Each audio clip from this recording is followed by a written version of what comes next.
morning. It's January 24th, 2025. I'm here with Alyssa Lopes from Northpointe Bank, and she is going to share some information with you today. Perfect. Thank you so much, Kelly. Hi, everybody. Happy Friday. We are here with another Mortgage Minute this week.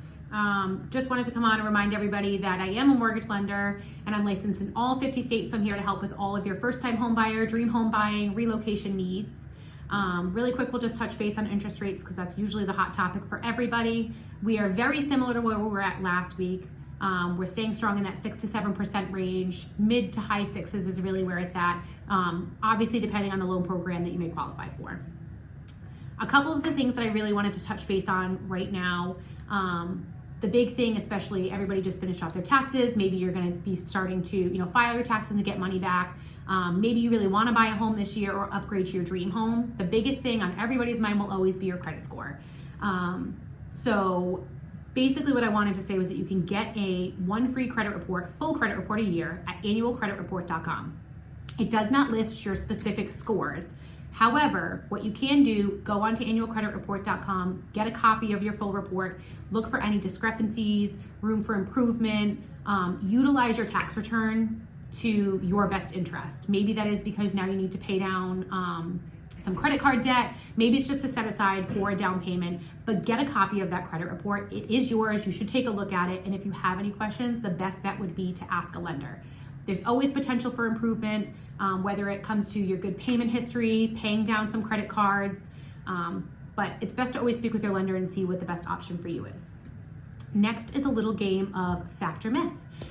So one of the biggest myths that happens whenever it comes to buying a house, again, whether you are a first-time home buyer or a seasoned home buyer, would be how much you need to put down. A lot of people immediately think 10 to 20%, unless I'm using a down payment assistance program, but that's not always true. You may or may not qualify for a down payment assistance program, and maybe you don't want to put down 10%. A great program for that would be FHA. FHA allows for 3.5% down. You do not have to be a first-time home buyer. However, you do have to be purchasing your primary residence.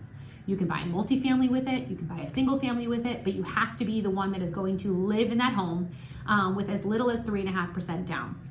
There are other programs that allow for a minimum of 3% down for qualified borrowers. Different things come into play with this, whether it be income restrictions, credit score restrictions, or location restrictions. So it really depends on what you're looking to do, where you're looking to buy. However, the best thing to do is always contact your lender first before you even start looking at houses, considering different things, or whatever you want to do with your tax returns. So I think it's a really good time, especially the start of the year, to start connecting, whether it's something that you want to do in 6 months, a year, 2 years.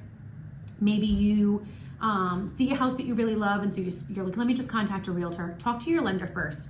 I think the best thing is, this time of year with everything that's going on, whenever it comes to the housing market, when it comes to doing your tax returns or getting your returns back, have a conversation, see what you need to do, how can you best utilize that money and make your tax returns work for you.